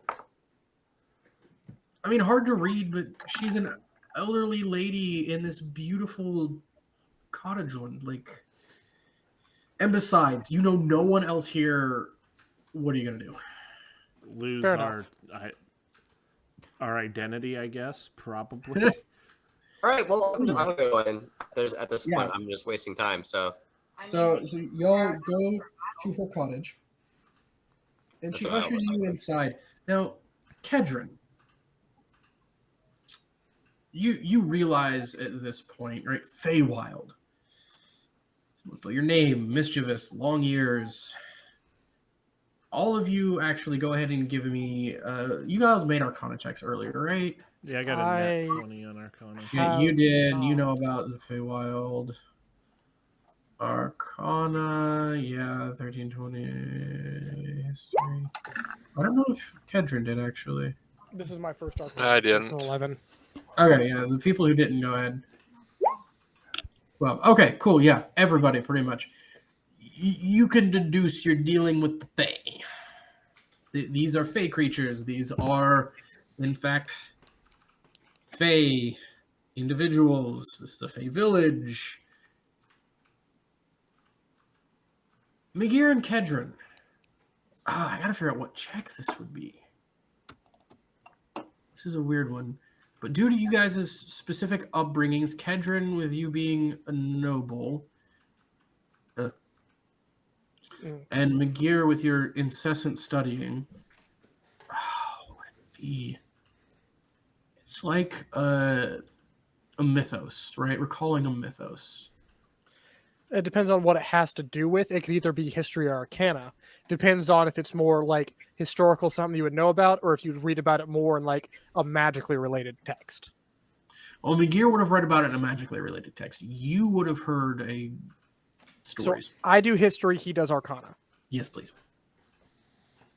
Alrighty. Like the rest of you can make checks as well, but the DC will be different just because of background stuff. Well, 13 is not great, but that was almost a natural 1, so I'll take it. Yeah. All right, cool. Sweet. At least Megir gets it. Does anyone else want to make a check with a higher DC? Like, what are we making a check about? What you have heard about the Fae, like specific stories and specific rumors Sure. about them. So that's gonna be history. History check, because the rest of you would have been like stories told No. to you as kids. Don't know diddly. Woo! Cool. The monks who took care of you told you lots of bedtime stories about the Fae. Lots of bedtime stories about the Fae. Laura, not so much. Congratulations, your parents didn't tell you bedtime stories. They are. No, it's not a natural one. They told her bedtime stories, but they were Bible stories. It's okay, though. I didn't have parents, so... Yeah, that Can't was get, Father. can't get bedtime stories from the parents I don't have. So Megir, Faye. Yeah, no, they tend to be mischievous. You also remember something about like being polite to them is good, and they get angry if you don't. Something odd about that. Yeah, you should probably be polite to Faye, otherwise you tend to piss them off. Something like that, yeah.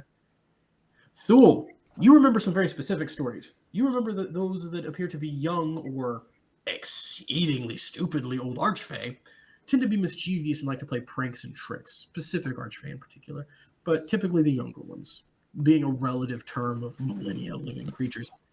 The old ones, though, which appears to be one that is leading you now to their house, they've settled down a bit. They prefer hospitality. And if you violate the rules of hospitality and propriety and politeness, they tend to do very mean things to you as punishment when you're in their houses. Be nice. This is what Thule remembers from the stories. If you choose to share it with the listening party, that is up to you. However, I am going to share this, and then I'm also going. like, are you just saying it out loud, or are you kind of like whispering it? Whisper. So I think as far as like how our group dynamic works, I'm going to say, hey, I remember something from my study saying that, you know, in general, this is kind of how Fae work. I'm assuming this is what we're dealing with. And so I strongly advise being, you know, accepting their hospitality and returning it as much as humanly possible. Don't offend. And then still, I'm assuming that would be the time that you would normally speak up and say like, "Oh yeah, I definitely know this," and confirm So it. Thule, what do you convey to the group in your words, in character, please? Are we already at her house or on the way there? You're on the way there. You have not made entry yet. I'm going to announce, guys, I'm having a wardrobe malfunction. Can you all help me out over here? And try to get them away from the lady. And then reiterate this. Oh, that's all right, sweetie. I'll wait for you over here. She kind of looks at you and just a knowing smile as she walks away. My apologies, ma'am. That being said, I'm gonna Um, start going full like I'm attending some sort of ball or dinner at a fellow noble's estates. So, what do you actually tell them, Brother Thor? I'm gonna. Sorry. I'm going to let them know about the young Fae being more trickster-like, and then about the older Fae, kind of settling down, but having the set of rules to kind of follow. Well, try not to offend them, basically, in their own house.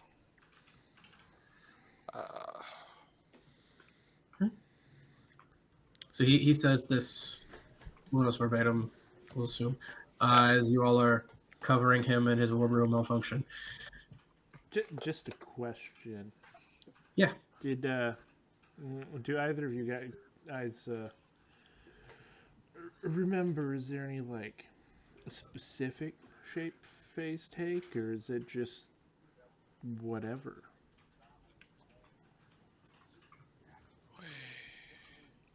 Thule, with your natural 20, while creatures in the Feywild typically tend to be Fey and creature type, what most of the myths and legends refer to as Fey are going to be, well, they're called Eladrin.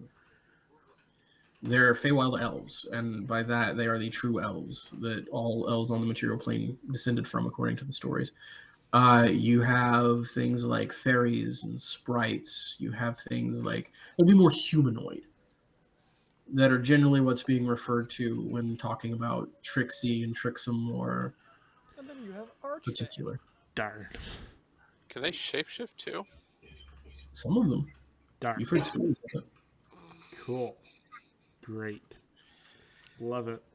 Can I do an insight based on my history to try and see if this might be the same Fae from earlier? Yeah, sure, go for it.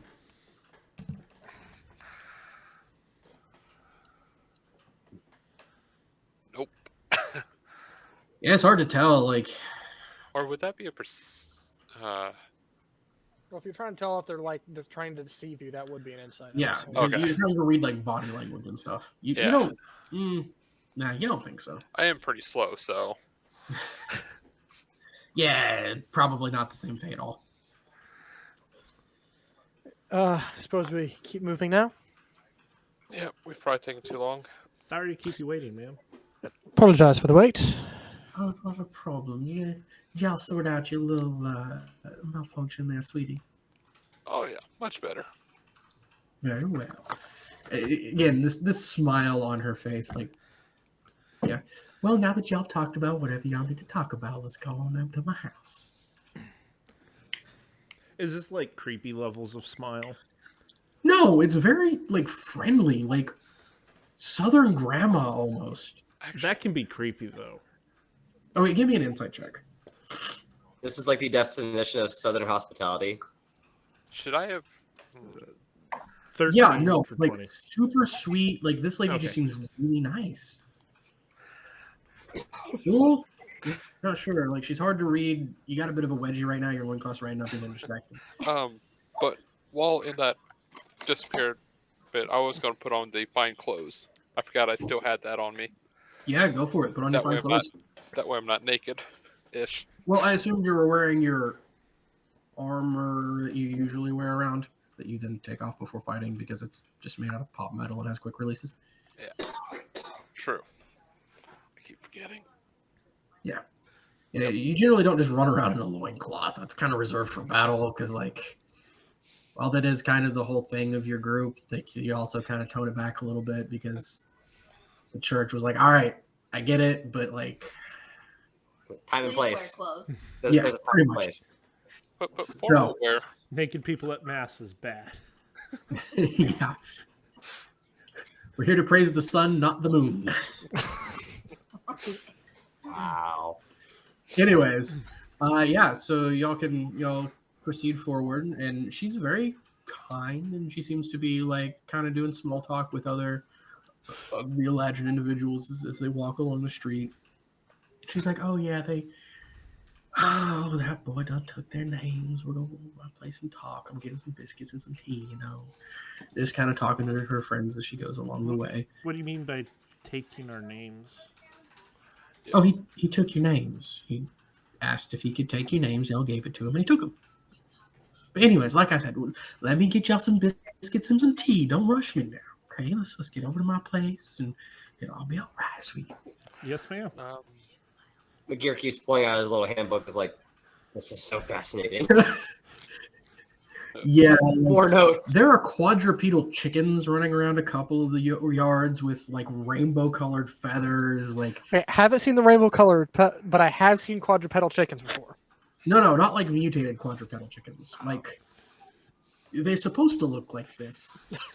Like, imagine how a dragon is quadrupedal with wings, but it's a chicken. Hey, I gotta take off. All right, well then, sounds good. Shouldn't be too awful much, and we'll go ahead and close up for the evening. Yep, sorry. No problem. Later, y'all. Anyways, the rest of you do make it to her cottage. She opens the door and says, "Please, go on inside, take a seat at the kitchen table. I'll be around here presently." Taking a seat. Y'all take seats. Yes. Well, actually, I'm gonna leave. McGear wonders if there's a double meaning to that, and if he actually needs to just pick up the seat and walk back out with it. But then considers otherwise because he doesn't want to be dumb. Is there like a coat rack by the door or whatever? There is. I'm gonna leave my my guando by the door, so I'm not just carrying around. Yeah. Giant sphere in her house. That seems. Yeah, she kind of smiles as you do so. Did we tie up our horses outside? Yeah, like you put them in the yard, and there's like a low fence around the yard. Plus, they're trained war horses. You can drop their reins, and they won't go anywhere. Oh wait. So. Yeah, I stow my gear. Not that I really have gear. It's a buckler and a wand. Right. So yeah, y'all go and you take your seats at the kitchen table. She kind of goes off into the kitchen for a few minutes and comes back out with cups of tea for everyone, places them in front of you, and a little tray of biscuits with some butter and jam. As she comes out, I'll say, we would like to formally thank you for welcoming us into your home in our desperate time of need and confusion. And as such, we would like to present you with a gift in thanks. And I will hand her my scroll of Featherfall. Very nice. She takes it and goes, "Well, thank you, sweetie. Now, I don't need no payment, but be rude of me to not accept a gift. It's I do not payment, appreciate your it is politeness." thanks. "Well, thank you, sweetie. I know a perfect place for this." And she goes and she sets it above the mantle of her fireplace. And she comes and she takes a seat. She has her own cup of tea in front of her. And she sits there, kind of just looking at you all for a minute, hands clasped in front of her. "So y'all got your name stolen, huh?" "Yeah, that boy, he go around. He does that occasionally. Now, the rest of you, you have tea and biscuits sitting in front of you. Do you do anything with it?" I mean, it'd be rude not to accept it. Plus, Can I insight check the biscuits and tea? Sure. Here, you go to reach for the tea, I take it, or the biscuits or something? Before I do, I ask if there's any customs that we need to be aware of. Are you asking her? Yes. Oh, just standard politeness. No, Kedron. Oh, Thank you yes. for the, I'm trying to think of the word. Thank you for the food. Kedron, Refreshments. Refreshments. as she says this, and you're thinking your high party mentality, you don't consume anything until the host does. I kind of As a look over at noble, everybody you- else and just put my hands in my lap and wait and kind of look over towards her. Trying to convey if anybody can actually pick up on it. Hang on. Oh gosh. Where's my perception check? This Would would that be a insight. perception or an insight? This is an insight. You're picking up on body language. Oh, I okay. am intentionally trying to signal. like subtly, Yeah. but I am trying to signal, so it's hopefully should be lower. Okay, guys.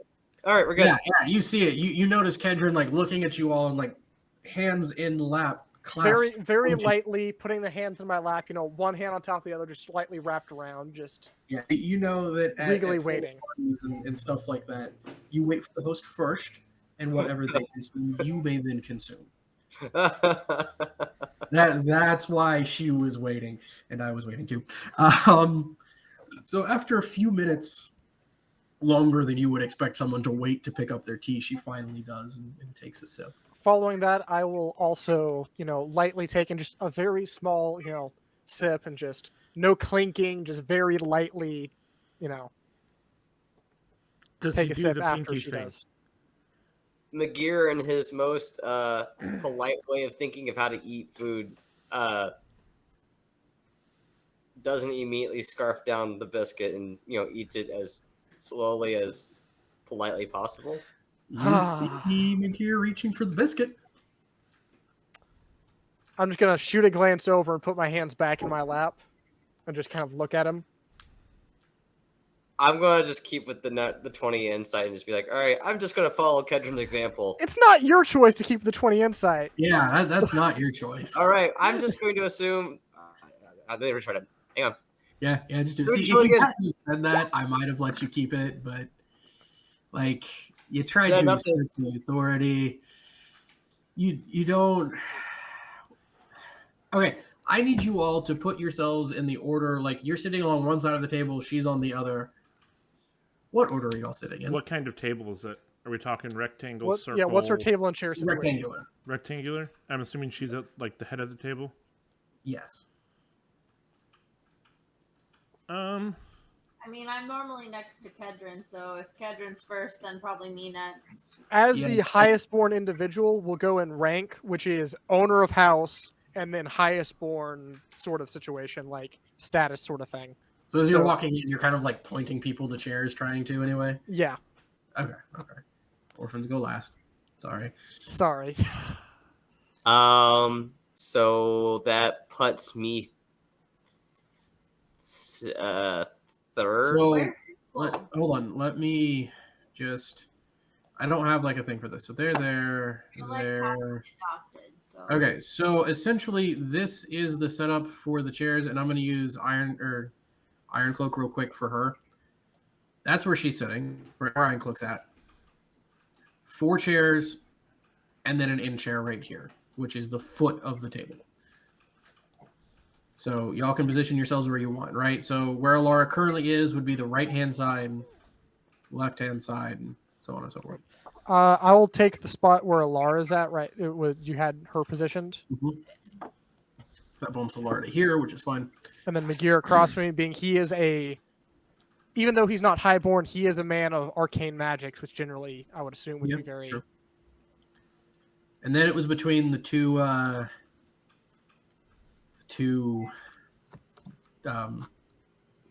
orphans. Now, to be fair, usually ministers are put above their bodyguards, which is what the... Yeah, so I would, if I'm trying to point out a little bit, I would probably suggest... like that? Yeah. Okay, cool. You do so. Now, you can kick Kedron's ankle under this table. I won't do it too hard. McGear's, yeah. I won't do it too hard, but I will just kind of like nudge as he starts to reach. Yeah, McGear, you feel Kedron nudge you under the table, and you look up, and then you notice. As I look up, I will very intentionally look down at my tea and put my finger on the edge of the handle. Yeah. That's pretty easy to understand. Tea is safe. All right, cool. What kind of tea is it? Probably like English breakfast tea with some cream and sugar in it. So now that I've been nudged twice, basically between insight and physically, I'm just gonna follow Kedron's example and hope that it's right. Right. So you take a sip of tea. Does anyone else? Yeah. Just the Not whole gonna be table rude. simultaneously takes sip of tea. Pretty much. Like that is pretty much exactly what happens. And the old woman smiles. Y'all so polite. Anyway, y'all can call me Laura. So let's talk about this whole name situation, shall we? Wait, what was her name?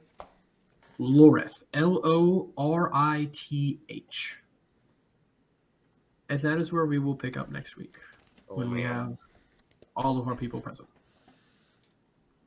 Sometimes Sounds it helps to good. be not a Bryant. noble. Huh? Would you please? Sign Oh, off. absolutely. We are streaming. I completely forgot.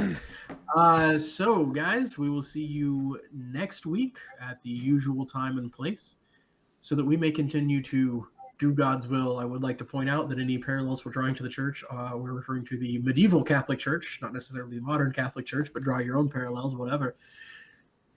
Good night and Deus Vult.